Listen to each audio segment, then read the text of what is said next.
यदि दृढ़ विश्वास हो, सत्य संकल्प हो, तो परमात्मा एन केन प्रकार से, किसी भी प्रकार से आप भजते हैं, चाहे क्रोध में भजते हैं, चाहे कामना से भजते हैं, चाहे किसी भी प्रकार से आप भक्ति करते हैं, तो परमात्मा दर्शन अवश्य देते हैं। यह बात हमें ध्रुव चरित्र से ज्ञात होती है। बालक ध्रुव 5 वर्ष के मात्र पिताजी के गोद में जाने लगे, सिंहासन पर बैठे अपने पिता की गोद में चढ़ने लगे, और सौतेली माता सुरुचि ने फटकार लिया, डांट दिया, तुम्हें इस गद्दी पर बैठने का अधिकार नहीं ध्रुव। ध्रुव ने कहा, क्यों नहीं? क्या मैं पिता का, क्या ये मेरे पिताजी नहीं? क्या मैं इनका बेटा नहीं? सुरुचि ने कहा, ध्रुव तुम बालक तो इन्हीं के हो, पर मां मैं नहीं हूं, और यदि इस गद्दी पर तुम्हें बैठना है तो जाओ पहले भगवान का भजन करो। जब भगवान प्रसन्न हो जाएंगे और पूछेंगे तुम्हें क्या चाहिए वरदान में, तो तब कह देना कि मुझे माता सुरुचि के गर्भ से जन्म लेना है, और तब तुम बैठ सकते हो। ध्रुव जी को बड़ा क्रोध आया। क्रोध के मारे छोटे से बालक की आंखें लाल पीली हो गई। अपना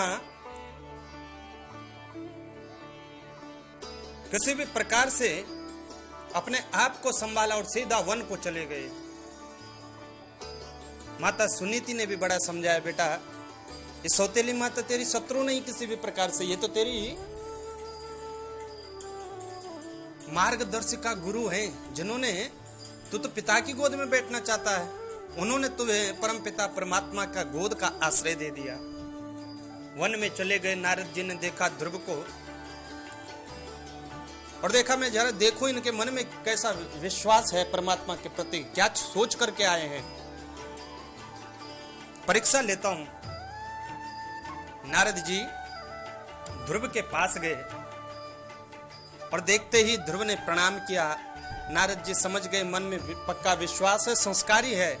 माता सुनीति ने संस्कार इनमें पूर्णतः दे रखे हैं, व्याप्त हैं, सत्संग का प्रभाव इनके ऊपर है।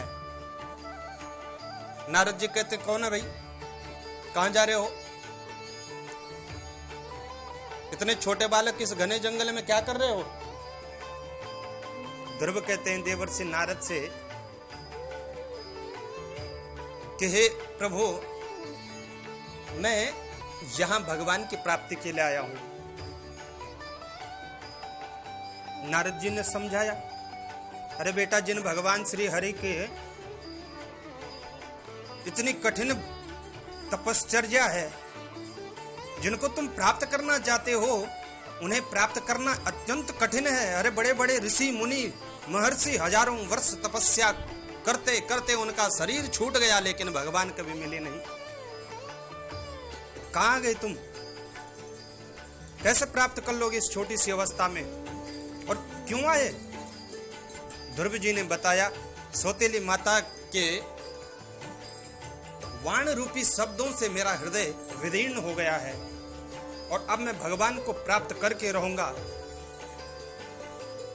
या तो मैं यही इसी वन में अपने प्राण दे दूंगा। बहुत समझाया देवर्षि नारद ने, और जब समझ में नहीं आया, ध्रुव बिल्कुल अपने प्रतिज्ञा पर डटे रहे। नारद कहते हैं, हो तेज क्षत्रियाणाम मानभंगम अमृष्यताम बालोप्ययम हृदा धत्ते यत् समातुर सुहृत चः। हो इस क्षत्रिय कुमार के तेज को तो देखो, थोड़ा भी अपना अपमान नहीं सह सका, और इस छोटी सी अवस्था में ही घर बार छोड़ करके, माता का आंचल छोड़ करके भगवत प्राप्ति के लिए वन में चला आया। धन्य है, अरे धन्य है ये बालक ध्रुव। तब देवर्षि नारद ने कहा, तात गच्छ भद्रं ते, तत्तात गच्छ भद्रं ते यमुनायास्तटं शुचिः पुण्यं मधुवनं यत्र सानिध्यं नित्यदा। बेटा ध्रुव तुम यमुना के तट पर चले जाओ, पवित्र मधुवन में जाओ, वहां यमुना जी में निवास करो, 3 समय स्नान करना और ओम नमो भगवते वासुदेवाय नमः इस 12 मंत्र का, इस 12 अक्षर मंत्र का आप जप करना। निश्चित ही समय आने पर भगवान आपको दर्शन देंगे। और ऐसा ही हुआ। 6 माह तक ध्रुव ने ऐसी तपस्या, कैसा कठोर तप किया कि भगवान को उन्हें दर्शन देने पर विवश हो गए भगवान, और भगवान ने उन्हें दर्शन दिया। तो मन में दृढ़ विश्वास होना चाहिए। और आजकल के युवाओं का विशेष रूप से मन में दृढ़ विश्वास नहीं है, अपने कार्य क्षेत्र के प्रति नहीं है। इनको यही पता नहीं है मैं क्या करूंगा आगे जीवन में, मुझे क्या करना चाहिए।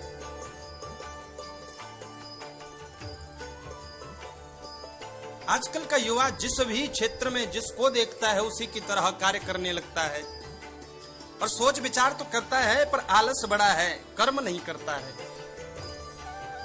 इसलिए हमें चाहिए, हमें सोच विचार नहीं, हमें कठोर कर्म करना चाहिए। ध्रुव जी को भगवान मिल गए, हमें अपने कार्य क्षेत्र में सफलता तो मिले।